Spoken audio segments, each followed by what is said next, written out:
اسلام کتنا حسین ترین اور حقانیت والا مذہب ہے کہ لوگ چاند پر گئے اور چاند پہ جانے کے بعد بڑے خوش ہوئے کہ ہم چاند پر آ گئے، اور ہم نے جو ہے وہ چاند پہ آنے کے بعد بہت بڑا کارنامہ انجام دیا۔ لیکن جب وہ چاند پر پہنچے تو چاند پر پہنچنے کے بعد انہوں نے دیکھا کہ یہ چاند کبھی توڑا گیا تھا، یہ چاند کبھی توڑا گیا تھا، اور توڑنے کے بعد کبھی جوڑا بھی گیا تھا۔ جیسے آئینہ ٹوٹ کر جوڑا جائے تو اس میں سے ایک ہلکا سا نشان ہوتا ہے، ایسے انہوں نے وہاں محسوس کیا۔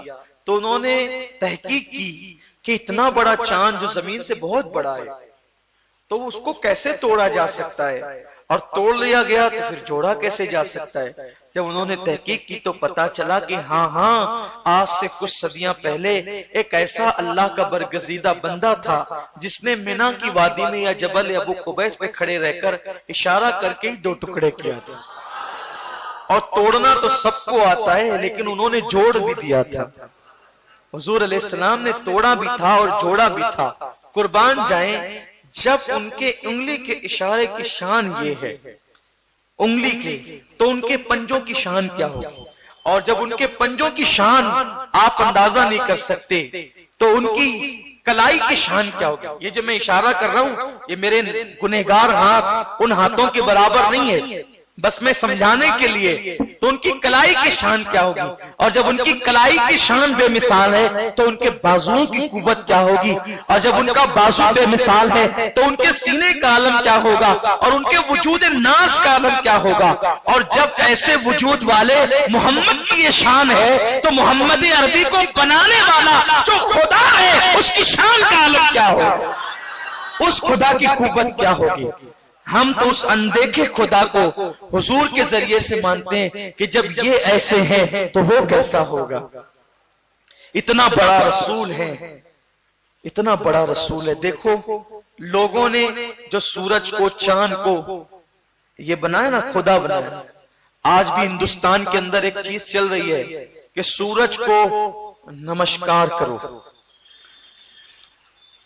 سورج کو اسکولوں میں جو ہے وہ لوگ چاہتے ہیں کہ یہ عام ہو جائے، اور خاص طور پر گورنمنٹ کے اسکولوں میں کہ سورج کو نمسکار کرو۔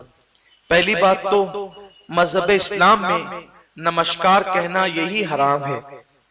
ہم کسی کو عام انسان کو بھی نمسکار نہیں کر سکتے۔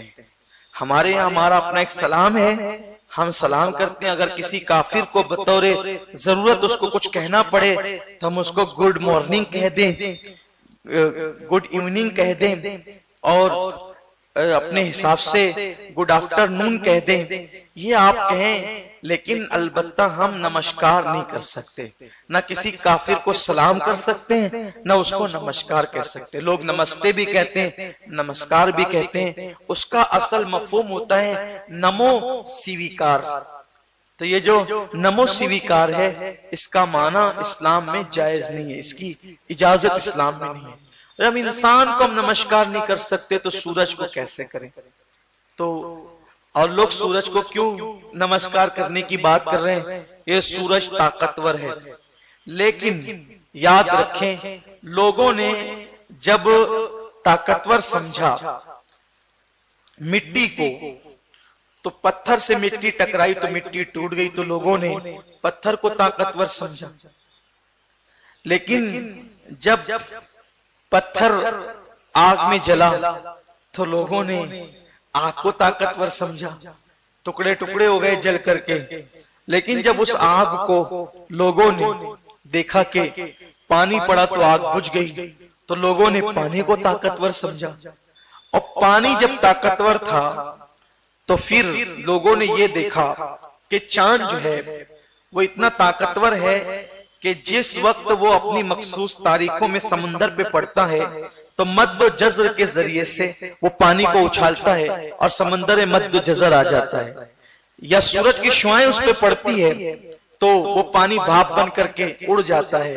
حیرت کی بات یہ ہے کہ جب سورج اور چاند اتنے طاقتور قرار دیے گئے کہ جو مٹی پتھر سے ٹوٹ گئی، جو پتھر آگ سے ٹکڑے ٹکڑے ہو گیا، جو آگ پانی سے جل گئی بجھ گئی، اور پانی کو پھر سورج ہوا میں بادل بنا کر لے اڑا اور چاند نے مد و جزر کے ذریعے سے اس کو ادھر سے ادھر اتھل پتل کر دیا، تو لوگوں کی رائے اس پر آ کر ٹک گئی کہ دنیا میں چاند و سورج سے زیادہ کوئی طاقتور نہیں ہے، اس لیے لوگ اس کے آگے ہاتھ جوڑنے لگے۔ میرے اللہ نے فرمایا حبیب دنیا تو اسے طاقتور مان رہی ہے، ایک کو توڑ کر کے بتا دے اور ایک کو واپس بلا کر کے بتا دے کہ ان کی طاقت نہیں ہے، طاقت تو میرے اندر ہے۔ لیکن جب اس کو طاقتور سمجھا تو لوگوں نے اس کے آگے ہاتھ جوڑ لیے۔ تو جب آپ واپس ایک کو بلاؤ گے اور ایک کو ٹکڑے کرو گے تو لوگ تمہیں خدا کہیں گے، تو پھر ایک کام کرو، پھر آپ یہ بھی کہہ دو قل انما انا بشر مثلکم، کہ میں تو تم جیسا ایک انسان ہوں، تاکہ لوگ تمہیں خدا نہ کہیں، کیونکہ وہ تو یہ بات نہیں کہیں گے نا، تو یہ بات محبوب آپ کو کرنی ہے۔ تو اللہ